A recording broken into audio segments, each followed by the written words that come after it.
Lie detector test में बात होगी होली सिटी में मचने वाली हाहाकार की। जी हां, मिडिल ईस्ट का यरूशलेम जो अभी तक फाइटर जेट्स की बमबारी से दूर था, वो भी अब खतरनाक मिसाइल्स के टारगेट पर आ सकता है। हमास के आतंकियों के साथ यरूशलेम में अब तक छिटपुट लड़ाइयां हो रही थी, लेकिन इजराइल के एक फैसले के बाद यरूशलेम भी बम बारूद से दहल सकता है। वजह बना है ईरान को मिला अरब जगत का साथ, लेकिन कैसे, एक रिपोर्ट के जरिए आपको दिखाते हैं। होली सिटी में मचने वाले हाहाकार का सच।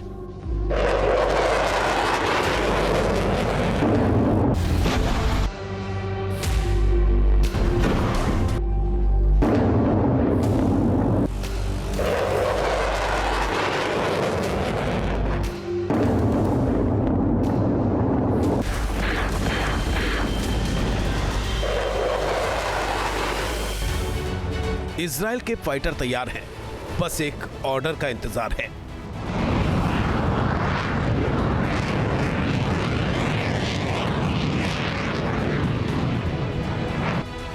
मिसाइलों का नया टारगेट फिक्स है। मिडिल ईस्ट में सबसे बड़ा रिस्क है।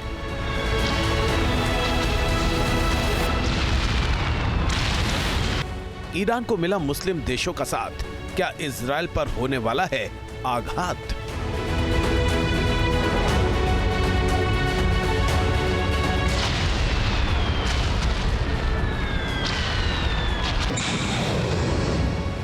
जी हां, नवनिर्वाचित राष्ट्रपति डोनाल्ड ट्रंप ने अभी तक अमेरिका की कमान संभाली भी नहीं है कि इजराइल ने महाविनाश मचाने के संकेत दे दिए हैं। और ये संकेत इतने खतरनाक हैं कि जो मिडिल ईस्ट में आज तक नहीं हुआ है, वैसा खौफनाक मंजर देखने को मिल सकता है।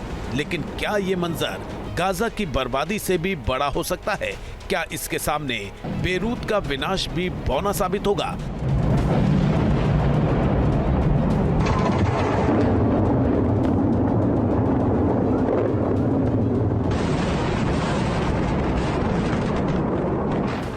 दरअसल ये सवाल उठ रहे हैं टाइम्स ऑफ इजराइल की एक रिपोर्ट के बाद, जिसमें बताया गया है कि ट्रंप के चुनाव जीतते ही इजराइल ने अपना नया टारगेट सेट कर दिया है।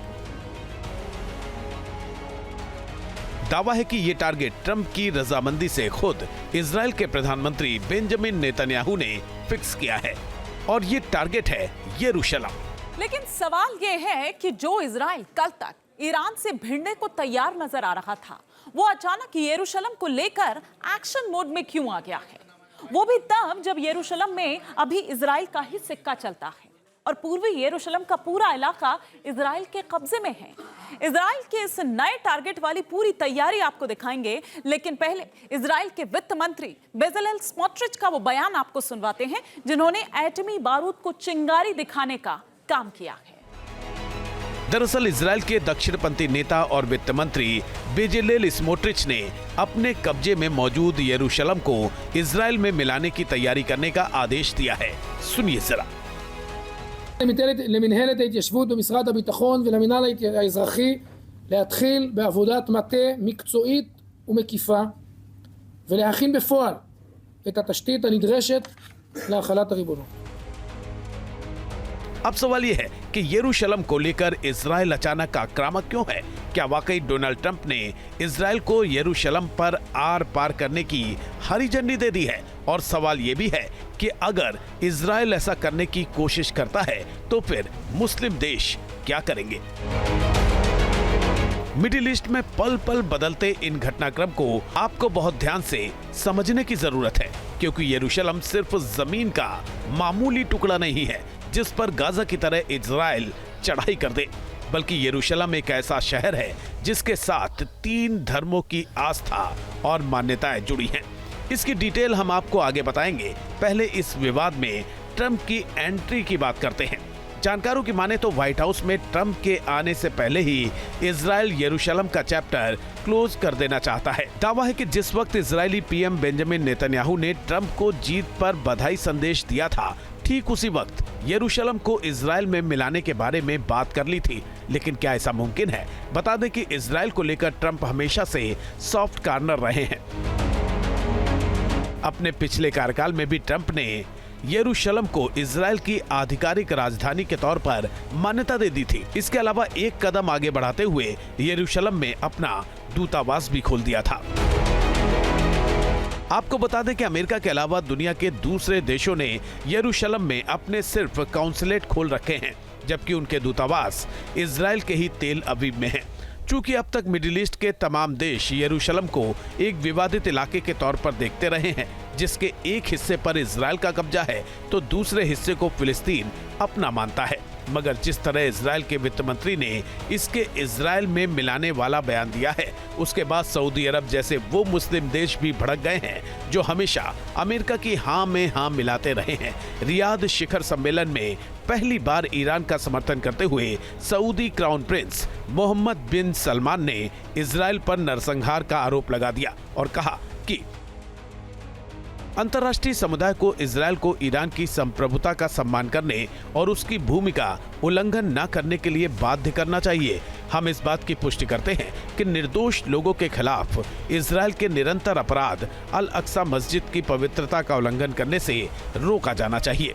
ऐसा न करना फिलिस्तीनी लोगों के वैध अधिकारों को प्राप्त करने और क्षेत्र में शांति स्थापित करने के प्रयासों को कमजोर करेगा।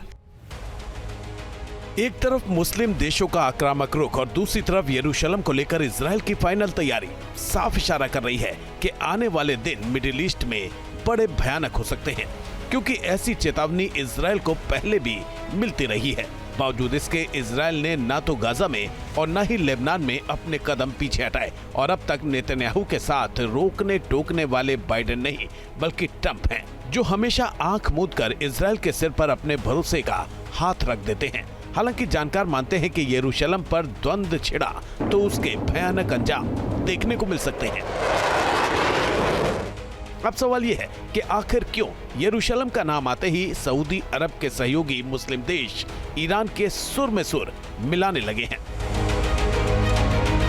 दरअसल करीब 125 वर्ग किलोमीटर इलाके में फैला यरूशलेम मिडिल ईस्ट की धार्मिक राजधानी के तौर पर जाना जाता है, लेकिन खास बात यह है कि यरूशलेम में किसी एक धर्म को मानने वाली आबादी नहीं है, बल्कि शहर की 9 लाख की जनसंख्या में 64% यहूदी हैं और 35% के करीब मुस्लिम हैं। इसके अलावा 1% अन्य धर्मों को मानने वाले लोग भी यरूशलेम में रहते हैं।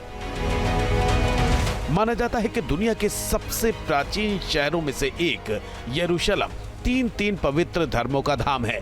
लेकिन ऐसा क्यों है कि जिस यरूशलेम से यहूदी, ईसाई और इस्लाम धर्म का उदय हुआ, वो धर्म भूमि करीब 2500 वर्षों से रणभूमि बनी हुई है। तीनों धर्मों की जड़ें यरूशलेम की मिट्टी से जुड़ी हैं, लेकिन इतनी समानताओं के बावजूद ये सैकड़ों सालों से एक दूसरे के साथ लड़ते चले आ रहे हैं। यरूशलेम में कभी ईसाई और यहूदियों के बीच युद्ध हुआ, कभी ईसाई और मुसलमान आपस में लड़े और पिछले 76 साल से यरूशलेम यहूदी देश इजराइल और मुस्लिम बहुल देश फिलिस्तीन के बीच जंग की सबसे बड़ी वजह बना हुआ है। टेम्पल माउंट परिसर पुराने यरूशलेम का वो धार्मिक क्षेत्र है जो इस्लाम और यहूदी दोनों धर्मों को जोड़ता है। ये सुनहरे गुंबद वाली इमारत डोम ऑफ द रॉक है। यहीं पर अल अक्सा मस्जिद है और इसके बिल्कुल पास बनी दीवार वेस्टर्न वॉल। इस वॉल को आप यहूदियों की सबसे पवित्र दीवार भी कह सकते हैं, यानी यहूदियों की आस्था की ये सबसे मजबूत दीवार है जहां से होली ऑफ द होलीज की प्रार्थना की जाती है। यहूदी होली ऑफ द होलीज उस पवित्र स्थान को कहते हैं जहां उनके पैगंबर इब्राहिम ने ईश्वर के कहने पर अपने बेटे की कुर्बानी देने की तैयारी की थी। यहूदियों का दावा है कि holy of the holies dome of the rock के नीचे है। न्यूज़ नेशन जहां मौजूद है, ये दुनिया की 60% आबादी के लिए सबसे पवित्र सरजमी है। अब्राहिम रिलीजन, चाहे वो यहूदी हो, इस्लाम या फिर ईसाई, यहाँ पे 3 ऐसी जगह हैं जो तीनों धर्म के लिए बेहद पवित्र मानी जाती है। दरअसल पूरे के पूरे यरूशलेम के पुराने शहर को ही प्रॉमिस लैंड कहा जाता है, यानी जो इसका कंट्रोल इसके पास रहेगा वो पूरी दुनिया के लिए राजा बन सकता है, राज कर सकता है, खुशहाली रहेगी। वेस्टर्न वॉल जो आप मेरे ठीक सामने देख सकते हैं, इजराइल के झंडे के ठीक सामने, उसके साथ ही थोड़ा आगे आपको दिखाएंगे तो टेम्पल माउंट भी नज़र आएगा। दरअसल टेम्पल माउंट जो अब एक मस्जिद में तब्दील हो चुका है, यहूदियों की माने तो इसके अंदर यहूदियों का पहला मंदिर था। वो मंदिर जो लगभग 3000 साल पहले यानी 950 ईसा पूर्व में बनाया गया था। यहूदियों का मानना है कि जिस जगह पर अल अक्सा मस्जिद है वहां कभी उनका मंदिर हुआ करता था, जिसे टेंपल माउंट कहा जाता था, जिसका एक हिस्सा वेस्टर्न वॉल के रूप में आज भी मौजूद है। यहूदियों का इतिहास कहता है कि पहले टेंपल का निर्माण 957 ईसा पूर्व किंग डेविड के बेटे किंग सोलोमन ने बनाया था, जिसे बेबीलोन शासकों ने यरूशलेम पर कब्जे के बाद तबाह कर दिया। दूसरी बार 957 ईसा पूर्व यहूदियों ने उसी स्थान पर टेंपल माउंट बनवाया, जिसे सेकंड टेंपल भी कहा गया। ये 585 साल तक सुरक्षित रहा, मगर 70वीं ईस्वी में रोमन आक्रमणकारियों ने इसे तोड़ दिया। तब से अब तक यहूदियों के पास मंदिर के तौर पर अभी जो कुछ बचा है वो ये वेस्टर्न वॉल ही है। वेस्टर्न वॉल के पास ही अल अक्सा मस्जिद है। बताते हैं कि मक्का और मदीना की तरह दुनिया भर के मुसलमान एक बार जरूर अल अक्सा मस्जिद में जाकर नमाज अदा करना चाहते हैं। अल अक्सा मस्जिद को इस्लाम में तीसरा सबसे पवित्र स्थान माना गया है। इस्लामिक मान्यता है कि पैगंबर मोहम्मद मक्का से एक रात में ही चलकर अल अक्सा मस्जिद पहुंचे थे, जहां से उन्होंने जन्नत का रुख किया। यही वजह है कि दुनिया भर के मुसलमान अल अक्सा मस्जिद को अपना पवित्र धार्मिक स्थान मानते हैं, जबकि यरूशलेम ही ईसा मसीह की जन्मस्थली है। इस वजह से इस जगह ईसाइयों की भी आस्था है। आसान भाषा में समझे तो अल अक्सा मस्जिद के कारण यरूशलेम से मुस्लिमों की आस्था जुड़ी है। टेंपल माउंट के कारण यहूदी इसमें अपनी आस्था देखते हैं, जबकि ईसा मसीह के जन्म के कारण यरूशलेम ईसाइयों की आस्था का केंद्र है। अल अक्सा मस्जिद इजराइल के कब्जे वाले पूर्वी यरूशलेम में जरूर आती है, लेकिन इस मस्जिद की देखरेख का जिम्मा अब भी जॉर्डन के पास है। अब आप ये सोच रहे होंगे कि इजराइल के कब्जे वाले इलाके की निगरानी मुस्लिम देश जॉर्डन भला क्यों करता है? तो इसके पीछे भी एक पूरी कहानी है जो इजराइल के अस्तित्व के साथ जुड़ी हुई है। दरअसल जिस तरह अंग्रेजों ने भारत छोड़ते वक्त उसका विभाजन कर दिया था, ठीक वैसा ही विभाजन फिलिस्तीन का भी किया गया था। इसी विभाजन के तहत 14 मई 1948 को फिलिस्तीन से अलग होकर इजराइल नाम का एक अलग देश बना। अब चूंकि यरूशलेम 3 धर्मों की आस्था का केंद्र था, लिहाजा संयुक्त राष्ट्र ने तय किया कि वो यरूशलेम को अपने पास रखेगा। लेकिन अरब देशों को ये जरा भी मंजूर नहीं था। उन्हें पूरा यरूशलेम अपने कब्जे में चाहिए था, और इसी चाहत को पूरा करने के लिए ही साल 1948 में अरब देशों ने इजराइल पर हमला कर दिया।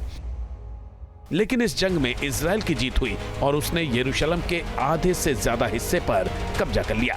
इस तरह पश्चिमी यरूशलेम पर इजराइल का कब्जा था, जबकि पूर्वी यरूशलेम फिलिस्तीन और जॉर्डन के कब्जे में आ गया। अल अक्सा मस्जिद समेत सभी धार्मिक स्थल पूर्वी यरूशलेम में थे, लेकिन बात यही खत्म नहीं हुई।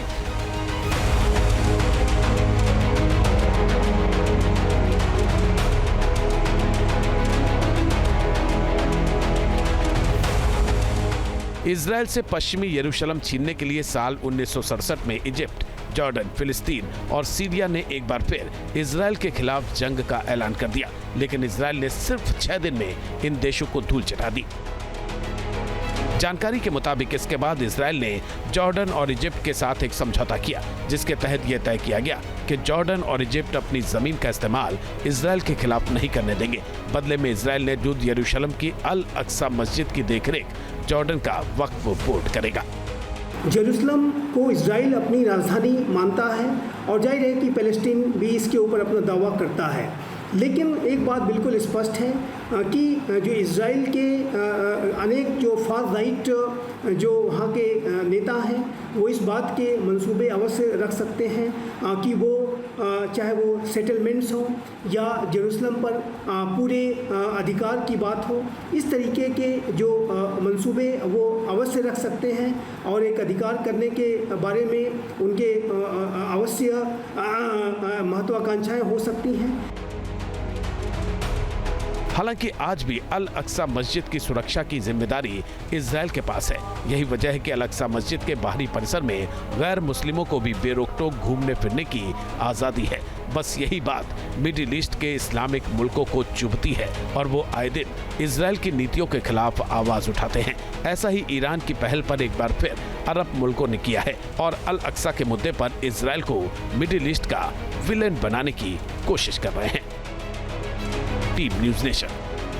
न्यूज नेशन अब व्हाट्सएप पर खबरों के ताजा अपडेट के लिए न्यूज नेशन के इस QR कोड को स्कैन करें।